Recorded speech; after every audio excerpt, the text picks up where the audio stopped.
தமிழகத்தில் பெரிய கடைகள், தொழில் மற்றும் வணிக நிறுவனங்களுக்கான மின்சார கட்டணம் 3.16% உயர்வு அமலுக்கு வந்திருக்கிறது.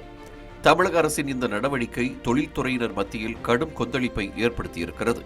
கடந்த 4 ஆண்டுகளாக அடுத்தடுத்து பன்மடங்கு உயர்த்தப்பட்ட மின்கட்டணத்தால் ஏற்கனவே ஏராளமான சிறு குறு நடுத்தர தொழில் நிறுவனங்கள் மூடப்பட்ட நிலையில் தற்போது மேலும் கட்டணத்தை உயர்த்தியிருப்பது தொழில்துறையையே ஒட்டுமொத்தமாக முடக்கும் செயல் என்று குற்றச்சாட்டு எழுந்திருக்கிறது. இன்றைக்கி பார்த்தீங்கன்னா உலக அளவில் பார்த்தீங்கன்னா திருப்பூருக்கு ஆர்டர்கள் நிறையா வந்துட்டு இருக்கிற ஒரு வாய்ப்பு உருவாகிருக்கு. ஏன்னா அமெரிக்காவுடைய வரி விதிப்பினால் நம்ம போட்டி நாடுகளுக்கெல்லாம் அதிகமான வரினால் இந்தியாவுக்கு குறைவான வரி வச்சங்க நிறைய ஆர்டர்கள் பங்களாதேஷ் ஆர்டர்கள், சைனா போக வேண்டிய ஆர்டர்கள், வியட்நாம் ஆர்டர்லாம் திருப்பை நோக்கி திரும்பி இருக்குது. இந்த காலகட்டத்தில் மின் கட்டணம் முதலே அதிகமாக உயர்த்தியிருக்காங்க 60%. இப்போ 3.6 அப்படிங்கும்போது எங்களை தொழில் எச்சா முடங்கும் ஒரு அபாயத்தை ஏற்படுத்தியிருக்கு. மாநில அரசு பார்த்தீங்கன்னா இந்த தொழிலை மேம்படுத்தணும், இந்த தொழிலை நம்ம ஊக்கப்படுத்தணும் அப்படின்னா மின் கட்டணத்தில் சலுகைகள் நாங்கள் எதிர்பார்த்தோம்.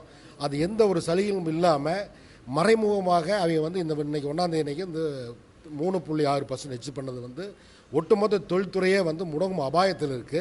மின் கட்டணம் உயர்ந்து கொண்டே செல்வதை ஈடுகட்டும் வகையில் சோலார் பேனல்களை அமைத்தால் அதற்கும் நெட்வொர்க் கட்டணம் வசூலிப்பதாகவும் திமுக அரசு மீது தொழில் முனைவோர்கள் குற்றஞ்சாட்டியுள்ளனர். மின் கட்டண உயர்வால் மூடப்படும் அபாயத்தில் உள்ள சிறு குறு தொழில் நிறுவனங்களில் பணியாற்றி வரும் லட்சக்கணக்கான தொழிலாளர்களின் வாழ்வாதாரத்தையும் பாதிக்கும் சூழலை உருவாக்கியிருக்கிறது.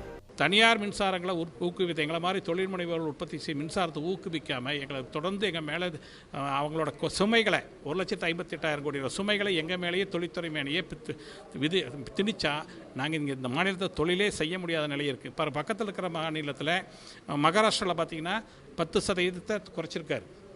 மறுபடியும் வர மாதங்கள் வருஷங்களில் மீதி இருக்க 26% குறைக்கிறேன்னு சொல்லி உத்தரவாதம் கொடுத்துருக்காரு. இப்படி போட்டி மாநிலங்கள் எல்லா மாநிலங்கள்லையுமே மின்சாரத்தை குறைச்சிட்டு வரையில் தமிழகத்தில் விட்டு மின்சாரத்தை வாரியத்தில் கரண்ட் பில்லை எச்சு பண்ணிட்டு இருக்காங்க. இதே முதலமைச்சர்கிட்ட நாங்கள் கொண்டு போய் எங்களோட செய்திகளை சொல்லி இந்த மாதிரி மனுக்களை கொடுத்தோம். ஆனால் அதை மீண்டும் இந்த வரை கடந்த 3 வருடங்களைப் போல இந்த 4வது வருடமும் அவர் அதை கவனிக்காதே எங்களுக்கு வருத்தத்தளிக்கிறது. அண்டை மாநிலங்கள் பல்வேறு சலுகைகளை வழங்கி தொழில் முனைவோருக்கு அழைப்பு விடுத்து வரும் நிலையில் தமிழக அரசோ அதற்கு நேர்மாறாக தொழில் முனைவோர்களை வெளியேற்றும் நடவடிக்கையில் இறங்கியிருப்பதாக குற்றச்சாட்டு எழுந்திருக்கிறது.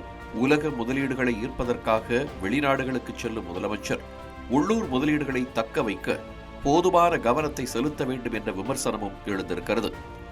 தமிழ் ஜனம் செய்திகளுக்காக ஒளிப்பதிவாளர் நீலமேகத்துடன் கோவை செய்தியாளர் சுரேஷ்குமார்.